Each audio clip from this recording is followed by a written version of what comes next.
हे पण संपलंय. पारू आज पण आली नाही. हो ना, असं पारुणी याआधी कधीच केलं नाही. आणि आता किचनचं सगळं सामान पण संपलंय. काय करावं काही सुचत नाहीये मला. पारू भौजी जाए से पहले इतना बड़ा ऑर्डरवा लेके गई हैं, अब वो नहीं है और अब तक पूरा सामान खत्म हो गई बा. हाँ, दाल चावल और ये आटा भी खत्म हो गई, अब तो ये तेल भी खत्म हो गई बा. हाँ, ऑर्डरवा कैसे पूरा होई? आपणच काहीतरी केलं तर. मला वाटतं आपणच पैसे गोळा करून ही ऑर्डर पूर्ण केली तर. रूपा, तुझ्याकडे काही पैसे आहेत का? बरं बरं, असू दे. कमला राणी, आपके पास है कुछ पैसे? हाँ भौजी, इला ये 200 रुपया बा हमारे लगे. इला 200 आणि माझ्याकडे 500-600 रुपयेच आहेत. एवढ्या पैशात काय होणार? काहीच सामान येऊ शकत नाही. पारू कुठं गेली काहीच कळत नाहीये. आणि आपण तिच्या सासरच्या माणसांकडून पैसे देखील घेऊ शकत नाही. काय करावं काहीच सुचत नाहीये. वैसे भी पारू भौजी नहीं है और दूसरा केहू भी ना बा जे ई कुल जिम्मेदारी ले सकेला. अब तो सब कुछ खत्म हो गई. एक मिनिट, काही संपलेलं नाहीये, काही होणार नाहीये. ओके आदित्य दादा, तुम्ही बघा ना काय अवस्था झाली किचनची. सगळं सामान देखील संपलंय आणि आता आज एक मोठी ऑर्डर आली आहे. काय करावं काहीच सुचत नाहीये. हे बघा, जोपर्यंत पारू येत नाही तोपर्यंत पारू टिफिन सर्व्हिसेस चालू ठेवायची जबाबदारी आपली आहे. सगळं व्यवस्थित होईल. एक मिनिट.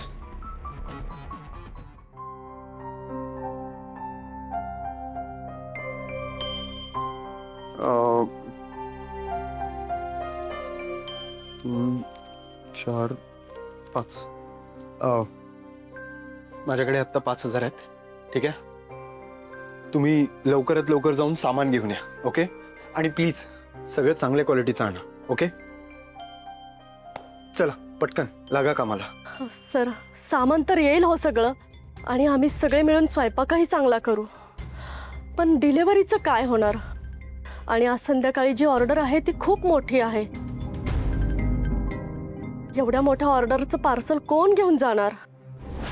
खरं तर 2 दिवस आईच्या आजारपणामुळे मी ऑफिसला जाऊ शकलो नाहीये. कामं पेंडिंग आहेत ऑफिसची. पण आत्ता सध्या पारू टिफिन सर्व्हिसेसला माझी गरज आहे. पारू नेहमी माझ्या पाठीशी खंबीरपणे उभी राहते. आज माझ्या बायकोला माझी गरज आहे. मी करेन डिलिव्हरी, डोंट वरी. पण दादा, तुमचं ऑफिस? माहिती आहे मला ऑफिस आहे. पण मी एक काम करतो, आता लगेच ऑफिसला जातो, लवकर सगळ्या मीटिंग आटपून घेतो आणि मग परत येतो. तुम्ही फक्त एक काम करा, तुमचा सगळा स्वयंपाक तयार झाला की मला एक फोन करा, मी ताबडतोब येईन. चला चला चला पटकन. हाँ आदित्य सर, आप आई के ना ये पारू टिफिन सर्विस के बचा लेनी. पारू भौजी के पता चली तो कितना खुश हुई है ना. हो, तुम्ही वेळ वाया घालू नका, पटकन कामाला लागा. ओके, मी आलोच.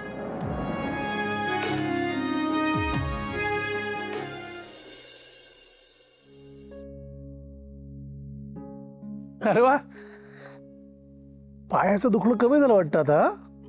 हो, आता बऱ्यापैकी बरा आहे पाय. पण खरं सांगू का, पायापेक्षा माझं मन जास्त शांत आहे.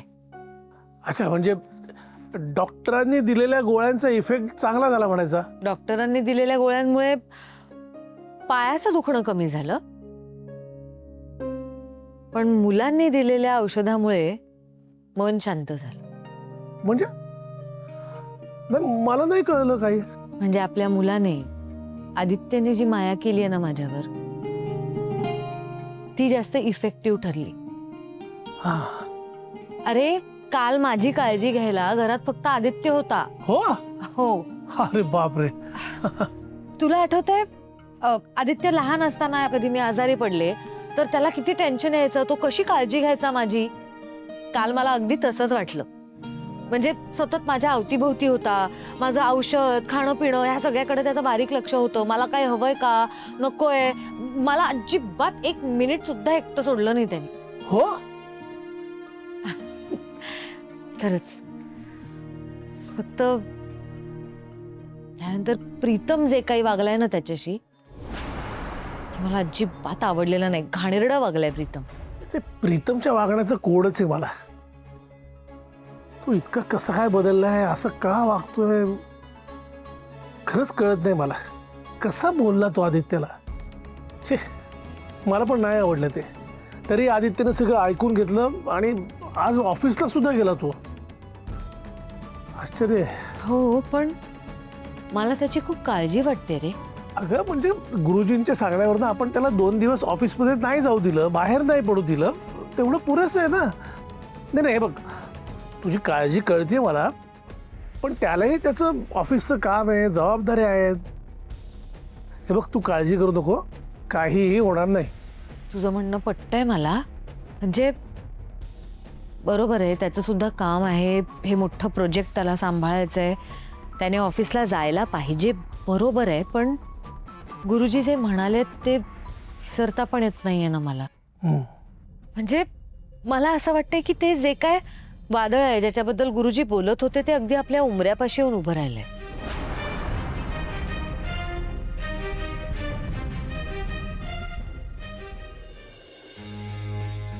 प्रिया, प्रिया ऐक ना, मी तुझीच वाट बघत होतो. मला थोडं बोलायचंय तुझ्याशी. ऐक ना प्रिया.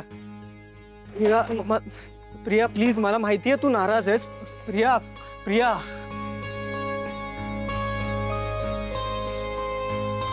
I am sorry. मी तुम्हाला असं एकटं सोडून नव्हतं यायला. प्रीतम, प्रश्न हा नव्हता की तुम्ही आम्हाला तिथे एकटं सोडून आलात. तुमच्याशिवाय आम्ही इथे येऊच शकलो असतो आणि आलो सुद्धा. प्रश्न हा होता की तुम्ही इथे घरी येऊन दादांचा अपमान केला आणि त्यांना आईंच्या रूम मध्ये हकलवून लावलं. प्रीतम, तुम्ही का केलं तसं? प्रीतम आओ, पारूच्या मदतीने तुम्हीच हा प्लॅन केला होतात ना की आईंना आणि दादांना आपण घरी एकटं ठेवूया, म्हणजे त्या दोघांमधले मतभेद दूर होतील. मग तुम्हीच असं का केलं? तुम्ही का वागताय दादांशी असं प्रीतम? प्रिया, मला खरंच माहित नाही त्यावेळेला माझ्या डोक्यात काय शिरतं ते. म्हणजे ना मी गोंधळलो होतो. गोंधळलो होतो म्हणजे? गोंधळलो होतो म्हणजे काय प्रीतम? हा, असं कोण वागतं? आधी स्वतःच सगळं प्लॅन करायचं, मग स्वतःच त्या प्लॅनची वाट लावायची. प्रीतम, अजून किती वेळा तुम्ही दादांचा असा अपमान करणार आहात?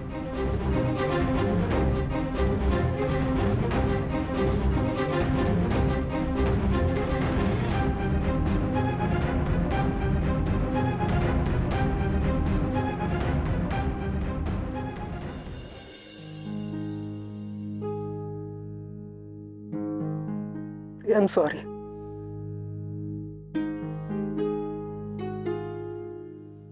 हे बघ, मी प्रॉमिस करतो की यापुढे माझ्यामुळे दादाला कधीच त्रास नाही होणार.